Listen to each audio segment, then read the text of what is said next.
ప్రేక్షకులందరికీ నమస్కారం. ఈరోజు మన స్టూడియోలో ప్రముఖ తంత్ర జ్యోతిష్యులు, జ్యోతిష రత్న, జ్యోతిష సామ్రాట్ చింతా రూప్మాన్ గారు మనతో ఉన్నారు. గురుగారితో మాట్లాడేద్దాం. నమస్కారం గురుగారు. మాతృదేవోభవ, పితృదేవోభవ, ఆచార్య దేవోభవ.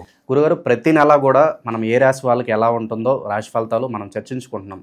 ఇప్పుడు ప్రత్యేకంగా మీనరాశి గురించి మాట్లాడదాం. మీనరాశి వాళ్ళు వాళ్ళ జీవితం అంతా సాధారణంగా లక్షణాలు ఎలా ఉంటాయి, వాళ్ళ జీవితంలో జాతకంతో సంబంధం లేకుండా వాళ్ళ జీవితంలో ఎలాంటి పరిహారాలు చేసుకుంటే బాగుంటుంది, ఏ ఆలయాన్ని ఎక్కువగా సందర్శిస్తే బాగుంటుంది, A to Z details, complete details మాకు తెలియజేయండి. మేము చెప్పేది తంత్ర జ్యోతిష్యము. తంత్ర జ్యోతిష విధానంలో ప్రత్యేకమైనటువంటి ఆలయ పరిహారం అనేది మేము ఖచ్చితంగా చెప్తాము. వ్యక్తిగత పరిహారం చెప్తాము. అవసరాన్ని బట్టి కొన్ని తంత్ర పరిహారాలు కూడా చెప్తాం. మీనరాశి వాళ్ళు అంటే కాలపురుషునికి 12వ రాశి, అంటే వ్యయమైపోతుంది. అశ్విని నక్షత్రముతో ప్రారంభమైతే రేవతి నక్షత్రంతో జ్యోతిషం ముగుస్తుంది. 108 పాదాలు. అశ్విని నక్షత్రం తల మీద స్టార్ట్ అయితే పాదాల దగ్గర రేవతి నక్షత్రం అంతమవుతుంది. ఇది సంపూర్ణ కాలపురుష స్వరూపము. ఈ మీనరాశి జలరాశి, ద్విస్వభావ రాశి. అదేవిధంగా ఇక్కడ దేవగురువు బృహస్పతి సొంత రాశి. ఇప్పుడు కూడా ప్రతి రాశిలోనూ ఆ రాశ్యాధిపతికి వ్యతిరేక శత్రువు యొక్క నక్షత్రం ఖచ్చితంగా ఉంటుంది.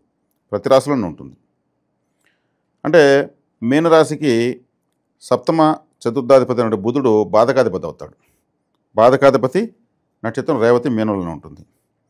మీనరాశికి ఇక్కడ గురువర్గము శనివర్గం 2 వర్గాలు ఉన్నాయి. ఇక్కడ గురువర్గ గ్రహాలు, శనివర్గ గ్రహాలు. గురువర్గ గ్రహాలు గురువు, కేతువు, సూర్యుడు, చంద్రుడు, కుజుడు.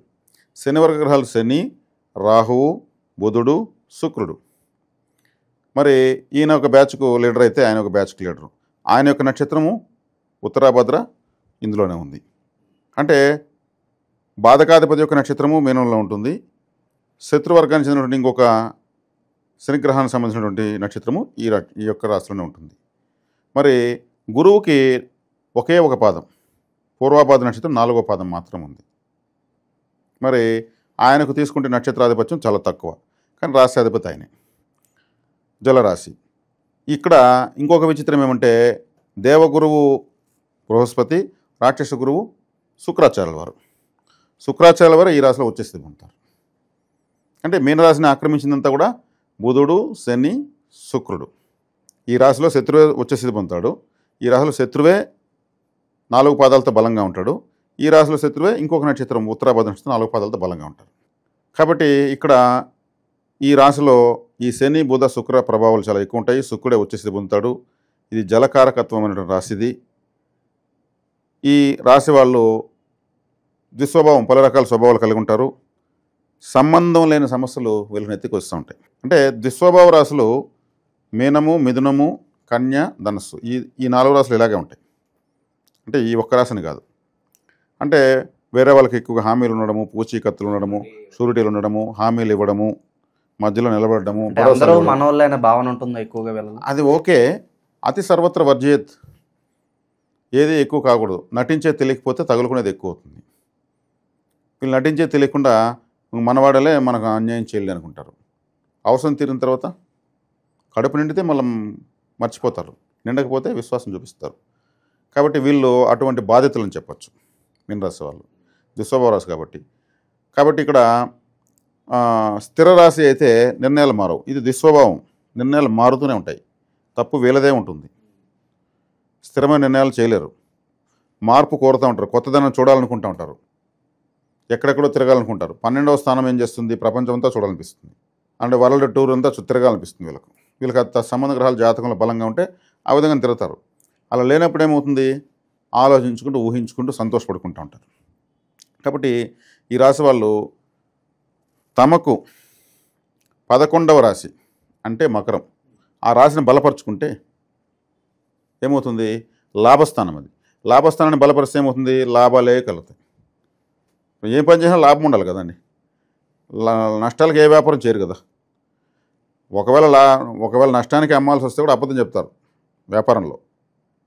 నాకు చేతి నుంచి పోతా ఉందని చెప్పి కొంత ఆదాయానికి అమ్ముతారు. అలా చేసినప్పుడే ఇంట్లో కుటుంబానికి సాకనవుతుంది.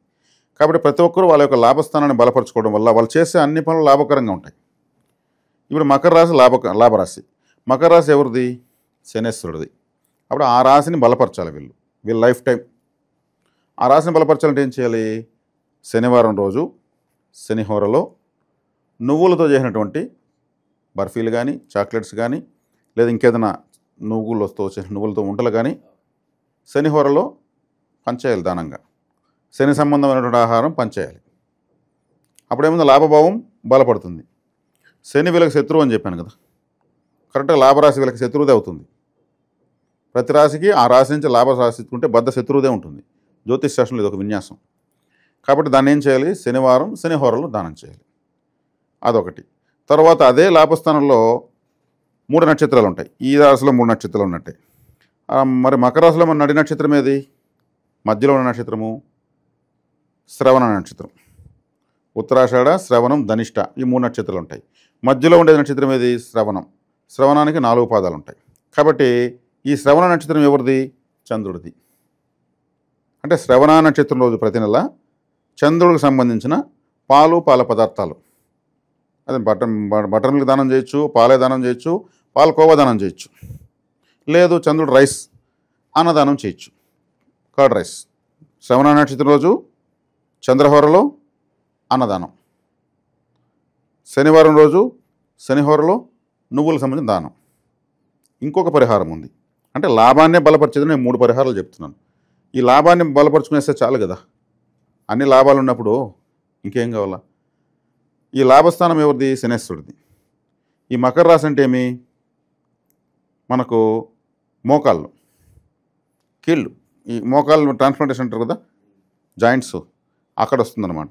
అంటే మోకాళ్ళ నొప్పులతో బాధపడుతున్న వాళ్ళకు, కీళ్ళు, నరములు, ఎముకలకు సంబంధించినటువంటి హాస్పిటల్ దగ్గర పేదవాళ్ళు ఉంటారు. అటువంటి వాళ్ళకి ఏదైనా మెడిసిన్ సహాయం, ఇది వైద్య సేవ. ఇది వ్యక్తిగత పరిహారం కిందకు వస్తుంది. ఇంకొక వ్యక్తికి వైద్యం చింతనలో ఉంటే, అనారోగ్యంతో ఉంటే మరి ఇవే ఎందుకు చేయాలి? మరి ఇంకెన్నో ఉన్నాయి కదా. ఇవే ఎందుకు చేయాలంటే తక్షణ ఫలితం ఇస్తాయి. ఇవి తక్షణ ఫలితం ఇస్తాయి. ఇప్పుడు ఒక గ్లాస్ వాటర్ ఇలా తాగేసి అమ్మాయి అంటారు, వెంటనే సంతృప్తి చెందుతారు. On the spot. బాబు వారం తర్వాత నేను నీకు బ్లెస్సింగ్ ఇస్తానని చెప్పరు. అప్పటికప్పుడే వాళ్ళకి కడుపు నిండుతుంది, అప్పటికప్పుడే తృప్తి కలుగుతుంది. కాబట్టి ఈ పరిహారాలు, ఈ 3 పరిహారాలు ప్రతి రాశి వాళ్ళు వాళ్ళ యొక్క లాభస్థానాన్ని బలపరచుకోవడం వల్ల. అదేవిధంగా వీళ్ళు ఆలయ పరిహారం తీసుకుంటారు. ఇప్పుడు కొంతమందికి డేట్ ఆఫ్ బర్త్ తెలియదు, కొంతమంది డేట్ ఆఫ్ బర్త్ తెలిసిన జాతకం చాలా బాగోదు. జాతకం ఎంత నీచంగా ఉన్నా సరే ఈ రాశి వాళ్ళు ఎలాంటి ఆలయాలు సందర్శించడం వల్ల బాగుంటుంది అంటారు వాళ్ళ జాతకం? ఇప్పుడు నేను లాభస్థానాన్ని ఎలా బలపరచుకోవాలో చెప్పాను. ఇప్పుడు జాతకాలు డేట్ ఆఫ్ బర్త్ నాకేం మీరు ఇవ్వలేదు, నేను అడగలేదు. మీన రాశి అయినా మీన లగ్నమైనా ఇంకా చాలు. ఇంకా ఏ గ్రహం ఎక్కడుందో మనకు సంబంధం లేదు. లాభస్థానాన్ని బలపరచడం నేను చెప్పించాను. తర్వాత వీళ్ళకి ఆలయం అన్నారు. ఆలయ పరిహారం తీసుకుంటే వీళ్ళ యొక్క నక్షత్రంకి 6వ నక్షత్రం. 6వ నక్షత్రం అంటే సాధన తార. ఇప్పుడు మీనం తీసుకుందాం. మీనంలో రేవతి తీసుకుందాం. అశ్విని, భరణి, కృతిక, రోహిణి, మృగశిర, ఆరుద్ర నక్షత్రం 6వ తార సాధక తార.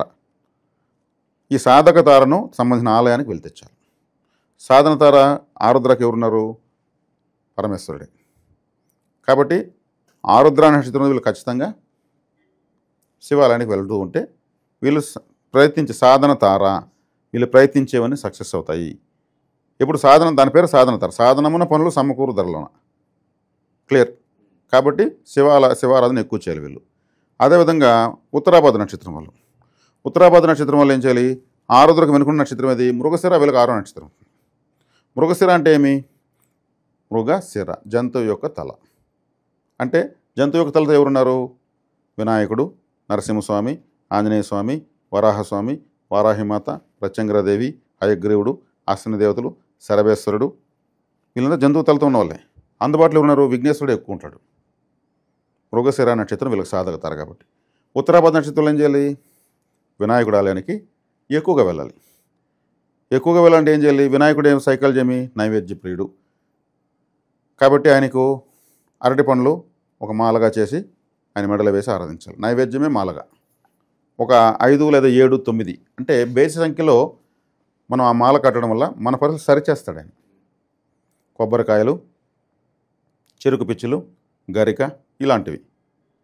కాబట్టి మృగశిర నక్షత్రం రోజు ఎక్కడున్నా వీళ్ళు విఘ్నేశ్వరాలయంలో ఉండాలి. అది ఎప్పుడు వస్తుంది? 27 రోజులకు ఒకసారి వస్తుంది. అది కూడా చేయలేకపోమంటే ఏం చేద్దాం మనం? అదే రేవతి నక్షత్రం వాళ్ళు ఆరుద్ర చెప్పాను. ఆరుద్ర అంటే మనకు పరమేశ్వరుడు. ఆయన అభిషేక ప్రియుడు. చల్లని నీళ్ళు మంచినీళ్ళు పోస్తే కూడా ఆయన వాళ్ళ సైకాలజీ ప్రకారం పోవాలి. అదేవిధంగా పూర్వభద్ర నక్షత్రం వాళ్ళకి రోహిణి నక్షత్రం సాధన తార అవుతుంది. ఆ తారకు సంబంధించిన దేవత ఎవరు? అందులో పుట్టింది శ్రీకృష్ణుల వారు. చక్కగా భగవద్గీత ఉంటే కూడా చాలు వీళ్ళు. కృష్ణుడు ఉపదేశించిందే కదా. మరి ఇంకెవరు ప్రపంచంలో ఎంతమంది చెప్పినా కానీ కృష్ణుడే దాన్ని ఉపదేశించాడు. శ్రీకృష్ణ మందిరానికి వెళ్ళొచ్చు, శ్రీకృష్ణ ఆరాధన చేయొచ్చు, శ్రీకృష్ణ ఫోటో వాల్పేపర్ పెట్టుకోవచ్చు. ఈ రేవతి ఉత్తరాభద్ర నక్షత్రం వాళ్ళు కూడా రేవతి వాళ్ళు పరమేశ్వరుని వాల్పేపర్ పెట్టుకోవచ్చు, ఉత్తరాభద్ర వాళ్ళు విఘ్నేశ్వరుని పెట్టుకోవచ్చు. అంటే ఆ బ్రీతింగ్లోకి వెళ్ళిపోవాలి. అంటే సాధన తారను బలపరచడం ద్వారా, లాభస్థానాన్ని బలపరచుకోవడం వల్ల వీళ్ళు ప్రయత్నించే పనులు దైవబలం యాడ్ అవుతుంది. కాబట్టి ఇంకేం కావాలి మీకు మెయిన్ రస్ చెప్పండి. సో వీళ్ళు కళ్ళు మూసుకుని పలానా వ్యాపారం ప్రారంభించాలంటే ఏ రంగాల్లో వీళ్ళు పెట్టుబడులు పెడితే బాగుంటుంది గురుగారు? వీళ్ళ లైఫ్ టైం అంటే వీళ్ళు మీనరాశి కాబట్టి వీళ్ళు ముందు చేపలు తినకూడదు. ఫస్ట్ పాయింట్, వీళ్ళ రాశిని వీళ్ళు తిన్నట్టే. దాని పేరే మీనము. కాబట్టి చేపలు తినకుండా ఇంకేం తినొచ్చు అంటే మామూలు జనరల్గా నేను ఎన్నో వీడియోలు చెప్తుంటాను. చికెన్ తినడం వల్ల అప్పులు పెరుగుతాయని చెప్తుంటాను. చికెన్ అంటే అది కేతుగ్రహము. కేతుగ్రహం అంటే అప్పు అంటే కేతు అని. చికెన్ ఎగ్ తినకపోవడం మంచిది. దాని బదులు ఇంక వేరేమో తినచ్చు. ఒకవేళ అట్లా మేము వదులుకోలేమంటే అది మనకు సంబంధం లేదు. తర్వాత చేపలు వీళ్ళు తినకూడదు. వీళ్ళ రాశికి సంబంధించినటువంటి జీవకారకత్వం కాబట్టి అవసరం ఉంటే 1/2 కేజీనో ఒక చేపను కనీసం పట్టి నీళ్ళలో వదులుతూ ఉంటే అది హ్యాపీగా అలా ఆడుకుంటూ వెళ్తూ ఉంటే అదొక నిజమైనటువంటి లైవ్ రిపోర్ట్. అది మనకు బ్లెస్సింగే వస్తుంది, రాశి బలపడుతుంది. తర్వాత వీళ్ళు చేసుకోవాల్సినటువంటి వ్యాపారము ఎక్కువగా జల సంబంధమైనటువంటి వ్యాపారాలు చేసుకోవచ్చు. ఎందుకంటే వీళ్ళు రాసే జల సంబంధమైన ఎత్తుకుంటే మన శరీరంలో 80% వాటరే ఉంది. ప్రపంచమే నీటితో ఉంది. ఒక విధంగా చెప్పాలంటే భూమి 20% ఉంది, 80% భూమి కూడా నీటితో కప్పబడి ఉంది. మీనరాశి కూడా సముద్రమే. కాబట్టి ఇక్కడ ఫుడ్ రిలేటెడ్ చేసుకోవచ్చు. ఇక ఏదన్నా పనులు ప్రారంభించాలన్నప్పుడు సాధారణంగా మనం ఒక మంచి రోజు కోసం చూస్తాం. వారంలో ఏ రోజు వీళ్ళకి బాగా కలిసి వస్తుంది అంటారు? ఏ కలర్ బాగా వీళ్ళు ప్రిఫర్ చేస్తే బాగుంటుంది అంటారు? కలర్ వీళ్ళకి తీసుకుంటే రేవతి నక్షత్రం వాళ్ళకు గ్రే రిలేటెడ్ బాగుంటుంది. ఎందుకంటే సాధన తార అన్నప్పుడు అది Rahu grey, ash, silver colours బాగుంటాయి. అదేవిధంగా వీళ్ళకి ఉత్తరాభాద్ర వాళ్ళకు మృగశిర నక్షత్రం సాధన తార అవుతుంది. మృగశిర అంటే అది మన అంగారకుడిది. రెడ్ రిలేటెడ్ బాగుంటాయి. పూర్వభాద్ర వాళ్ళకు రోహిణి నక్షత్రం అంటూ వైట్, క్రీము, ఆఫ్ వైట్ ఇటా కలర్స్ బాగుంటాయి. కాబట్టి వీళ్ళు ఇంకా ఏం చెప్పారు మీరు? ఏ వారం ప్రారంభించు,